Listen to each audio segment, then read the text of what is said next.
Hello. Today we are starting a new topic named agriculture or farming. So it is the social science chapter 4. Let's start.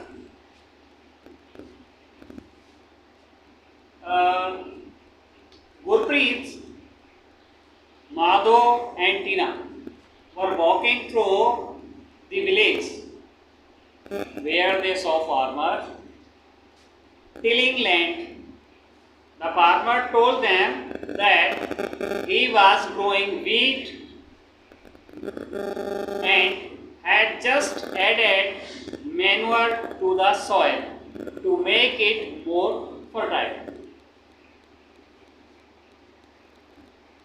He told the children that the wheat would fetch a good price in mandi, from where it would be taken to factories to make bread and biscuit from flour.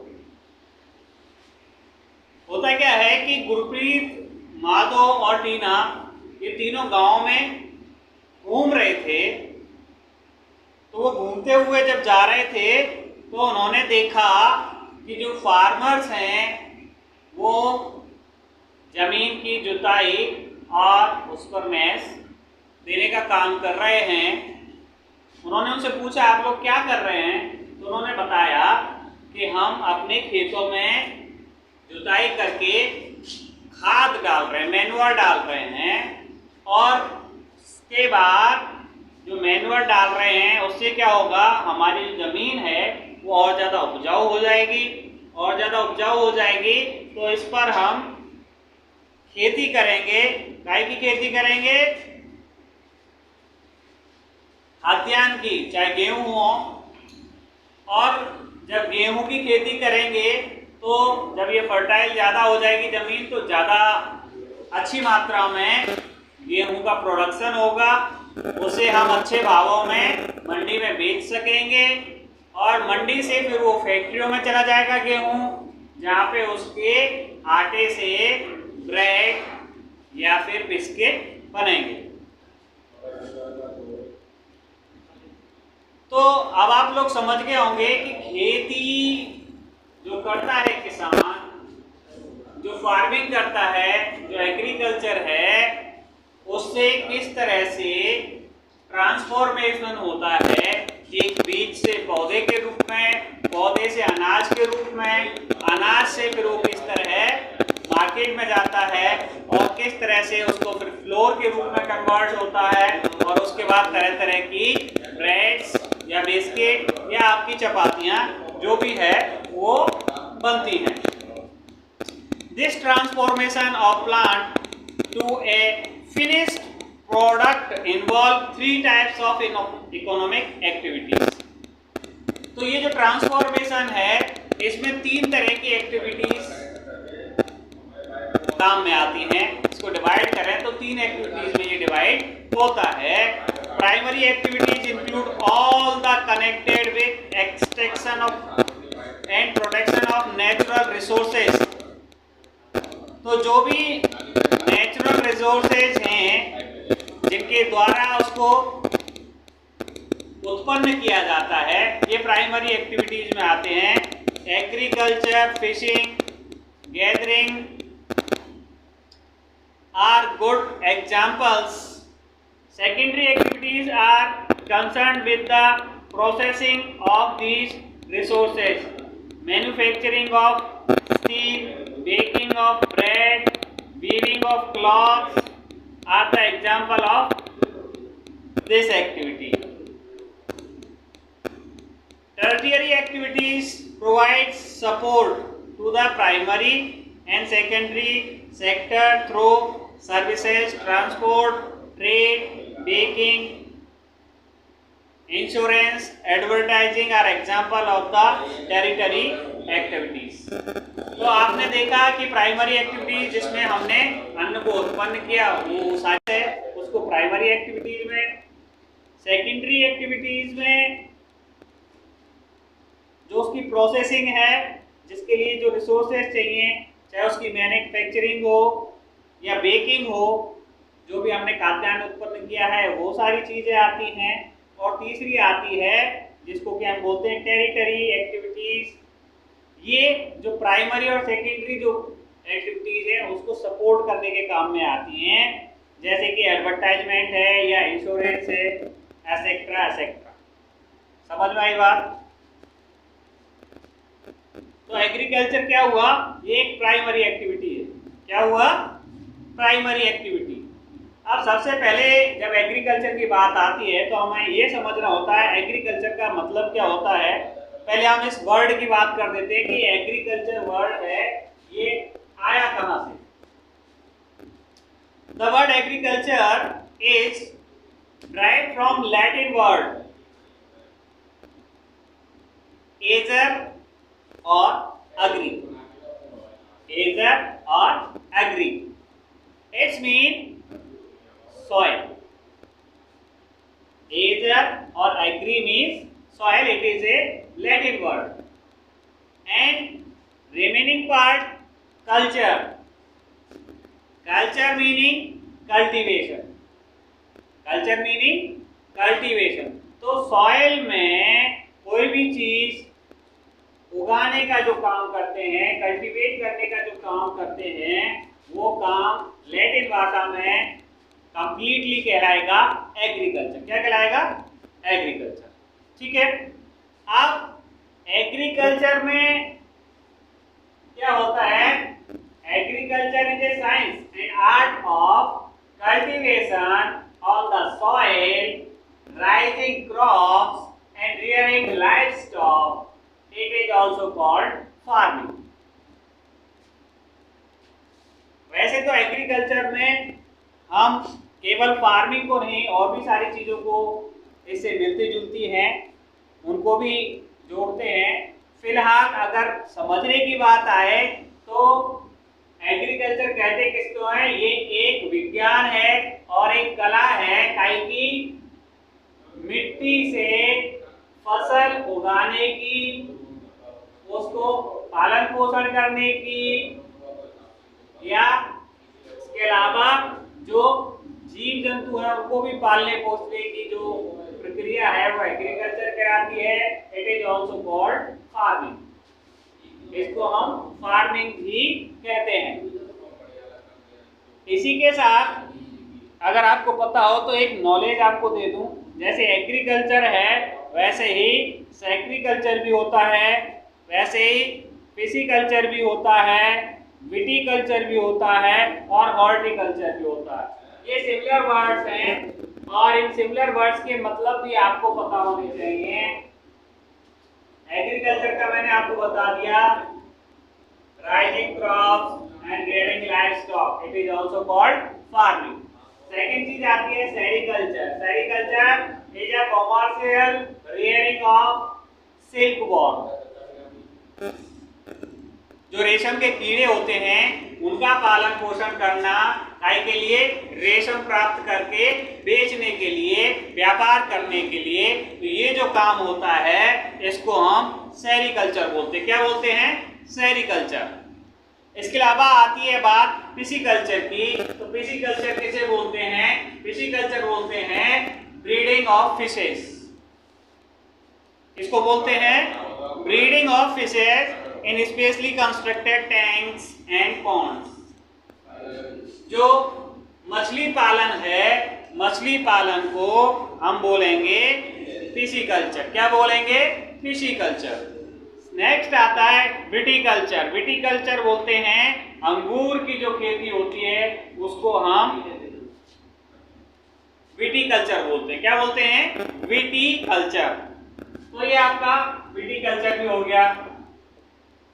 अब आता है horticulture. Horticulture किसे बोलते हैं? जो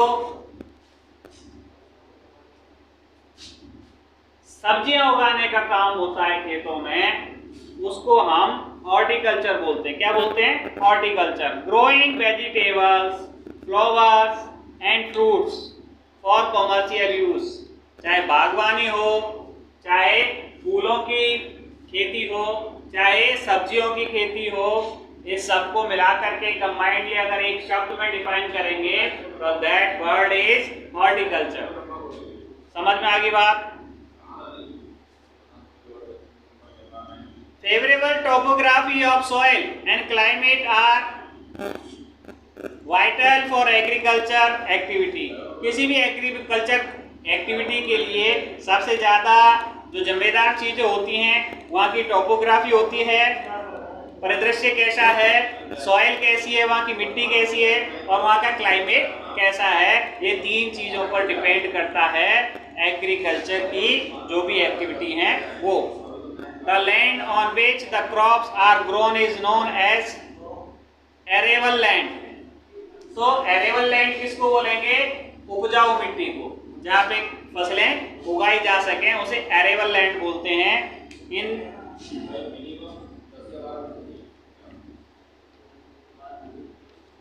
अब बात आती है फार्म सिस्टम की। किसकी बात आती है? Farm system. अब हम समझेंगे फार्म सिस्टम क्या होता है। भाई कोई भी अगर हम खेती करेंगे तो खेती करने के लिए हमें कुछ साधनों की जरूरत होगी, कुछ मजदूरों की भी जरूरत होगी, लेबर की भी जरूरत होगी, जमीन की भी जरूरत होगी, मिट्टी की जरूरत होगी। जुताई के लिए हमें चाहे हल चाहिएगा, चाहे हमें ट्रैक्टर चाहिएगा। तो इस तरह हमें सारे साधन चाहिए, तो उसका एक सिस्टम होना चाहिए, उसी से आप खेती कर पाओ। पानी भी चाहिए, पेस्टिसाइड्स भी डालने हैं, आपका मैन्योर भी डालना है। एग्रीकल्चर और farming can be looked as a system. जो एग्रीकल्चर या फार्म है उसको एक सिस्टम के रूप में देख सकते हैं। The important input are seed. सबसे पहले इम्पोर्टेंट इनपुट देख लेते हैं। इनपुट जिन चीजों की हमें जरूरत पड़ती है, जो हमें खर्च करने पड़ेंगे, क्या क्या होगा उसमें पहली बात आएगी सीड की, बीज चाहिए हमें। दूसरी बात फर्टिलाइजर्स चाहिए, ठीक है, खाद चाहिए, मशीनरी चाहिए, चाहे वो क्रॉपिंग करने के लिए हो, सीडिंग करने के लिए हो, कल्टीवेटिंग करने के लिए हो, किसी भी काम के लिए जो मशीनरी लगेगी वो मशीनरी भी चाहिए। एंड लेबर, और मशीनरी के साथ साथ हमें लेबर भी चाहिए। अब बात आती है ऑपरेशंस। ये सारी चीजें हो जाएंगी तो एक स्टेप बाय स्टेप हमारा एक प्रोसेस है उसका ऑपरेशन का, तो वो भी हमें चाहिएगा। उसके लिए क्या चाहिए? सबसे पहले हमें प्लॉगिंग करनी पड़ेगी। जमीन है, अब उस पर खेती शुरू करना है, क्या करना पड़ेगा? प्लॉगिंग, जुताई करनी पड़ेगी।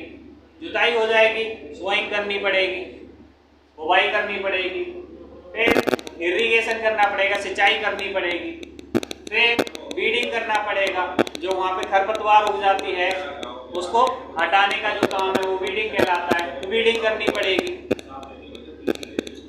एंड हार्वेस्टिंग, और जब फसल तैयार हो जाएगी तो उसकी हमें कटाई भी करनी पड़ेगी। तो ये हो गया इसका,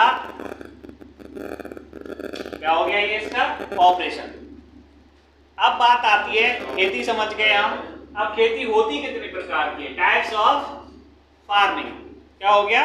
टाइप्स ऑफ फार्मिंग पढ़ेंगे अब हम। Farming is a practised in various ways across the world. दुनिया में विभिन्न तरह की फार्मिंग की जाती है, depending upon the geographical conditions, demand of produce, labour and level of the technology. Farming can be classified to main types.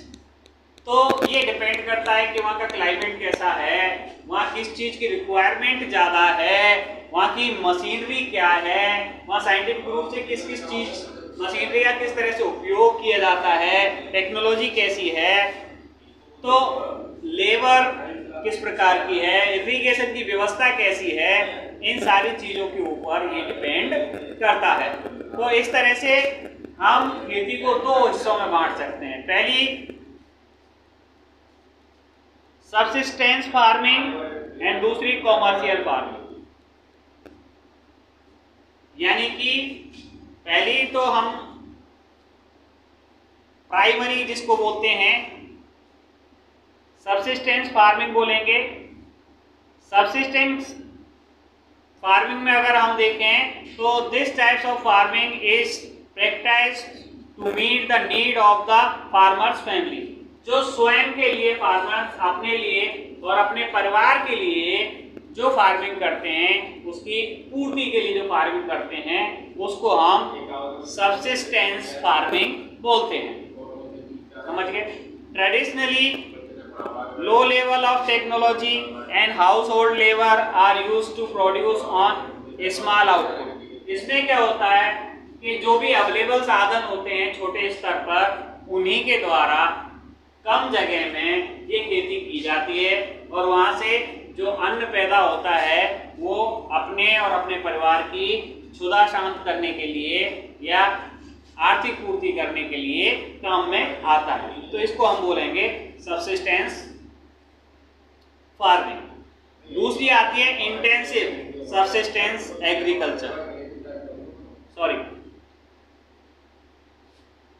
अब subsistence farming को भी हम क्लासिफाइड करेंगे काय में। पहली इंटेंसिव सबसिस्टेंस और दूसरी है प्रिमिटिव सबसिस्टेंस। इंटेंसिव का मतलब होता है जो गहन खेती होती है। सबसिस्टेंस का मतलब क्या हुआ? बहुत छोटे स्तर पर, छोटे से टुकड़े पे जमीन के पे कोई खेती करता है मूलभूत साधनों के साथ, जैसा पुराने जमाने में होता था, आदिम जमाने में होता था, उस तरह की जो खेती है उसको हम क्या बोलते हैं? Intensive subsistence agriculture. एग्रीकल्चर के दो प्रकार, सबसिस्टेंस फार्मिंग, कॉमर्शियल फार्मिंग। अब सबसिस्टेंस फार्मिंग में भी दो प्रकार, पहली इंटेंसिव सबसिस्टेंस एग्रीकल्चर। तो इसके बारे में पढ़ें। The farmer cultivates a small plot of land, छोटा सा टुकड़ा जमीन का, जिस पर कि वो क्या करते हैं? खेती करते हैं। Using simple tools and more labour. Simple जो साधारण पहले से मौजूद है, काम में आते रहे, वो टूल्स, वो साधनों का उपयोग करते हैं, उन यंत्रों का, और लेबर ज्यादा लगाते हैं। आदमी के द्वारा काम किया जाता है। Climate with large number of days with sunshine and fertile soil permit growing of more than one crop annually on the same plot.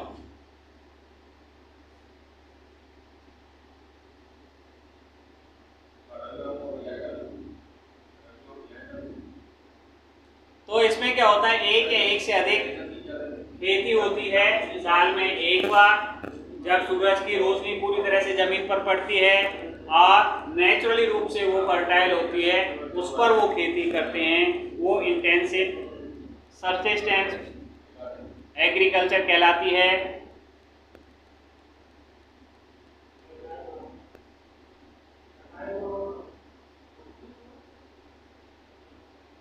Rice is the main crop, और ऐसी जगहों पर जो चावल होता है, धान होता है, वो उसकी मुख्य फसल है। अदर क्रॉप्स इंक्लूड्स व्हीट, मेज, पल्सेस एंड ऑयलसीड्स। इसके अलावा भी और जो फसलें होती हैं, जैसे गेहूं है, जौ है, दालें हैं, या जो तेल प्रोड्यूस करने वाली, जैसे कि तिल है, या इसके अलावा मस्टर्ड है, वगैरह वगैरह की खेती होती है।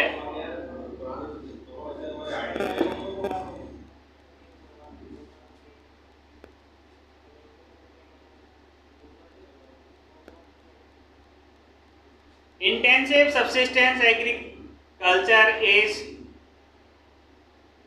prevalent in thickly populated area of the monsoon region of south, southeast and east states। ये जहाँ पे घनी आबादी के क्षेत्र हैं, और कहाँ पे? जहाँ पे मानसून क्षेत्र हैं, बारिश ठीक ठाक होती है, जैसे कि साउथ, साउथ ईस्ट या ईस्ट एशिया में। अब इसके बाद पढ़ते हैं प्रिमिटिव सबसिस्टेंस एग्रीकल्चर। ये क्या होती है? ये एक जगह नहीं की जाती, वो तो निर्धारित जमीन का एक टुकड़ा है, उसी पे बार बार की जाती है, और यहाँ पे क्या होता है प्रिमिटिव में, ये आदिम युग की, जैसे पुराने जमाने में एक जगह से दूसरी जगह शिफ्ट होकर के खेती क्या करते थे, उसी तरह से की जाती है। उस प्रोसेस को हम प्रिमिटिव सबसिस्टेंस एग्रीकल्चर बोलते हैं। Include shifting, cultivation and nomadic herding. इसमें क्या आता है, इसमें एक तो एक जगह से दूसरी जगह शिफ्ट होकर के खेती की जाती है या पशुपालन किया जाता है, वो इसके अंदर आता है। तो पहली बात पढ़ लेते हैं, shifting cultivation. It is practised in thickly forest areas of Amazon basin, tropical Africa, part of south east Asia, north east India. ये ज़्यादातर कहाँ पे होता है, ये ज़्यादातर पहाड़ी क्षेत्रों में होता है या बहुत ज़्यादा घने जंगली वाले जो जंगल वाले इलाके हैं वहाँ पे होता है, जैसे कि अमेजोन के बेसिन हो, ट्रॉपिकल अफ्रीका हो, या फिर part of south east Asia हो, और इंडिया में बात करें तो नॉर्थ ईस्ट इंडिया में इस तरह की खेती होती है, असम, मेघालय, अरुणाचल प्रदेश साइड में। These are the areas of heavy rainfall and quick regression of vegetation. यहाँ पे क्या होता है, हैवी रेनफॉल होती है और शीघ्र से जो वनस्पतियाँ हैं वो बड़ी हो जाती हैं, तो इस तरह की खेती यहाँ पे होती है। दूसरी आती है nomadic herding. It is practised in the semi arid and arid region. ये ज़्यादातर कहाँ पे होती है, जहाँ पे अर्ध सूखा हो या सूखाग्रस्त क्षेत्र हो वहाँ पे होती है, जैसे कि सहारा है, सेंट्रल एशिया है, some part of the India like Rajasthan है, Jammu and Kashmir. In this types of farming herdsmen move from place to place with their animal, so fodder and water along defined routes. These types of movement arise in response to climatic constraint and terrain. Sheep, camel, yak and goats are most commonly reared. They provide milk, meat, wood, hides and other products to the herders and their families. ये herders क्या होते हैं, जो पशुपालक होते हैं, ये बहुत सारे जैसे भेड़ है, गाय है, ऊंट है, बकरी है, इस तरह के एनिमल्स को पालते हैं बड़ी संख्या में और वनस्पतियों के खाने के भोजन की और पानी की व्यवस्था के लिए एक जगह से दूसरी जगह मूव करते रहते हैं। इनके कुछ फिक्स रास्ते होते हैं जिनसे ये आते जाते हैं, जिनके पूर्वज भी उन्हीं रास्तों पर आते जाते थे। इन पशुओं को पालने से इन्हें दूध मिलता है, मीट भी मिलता है।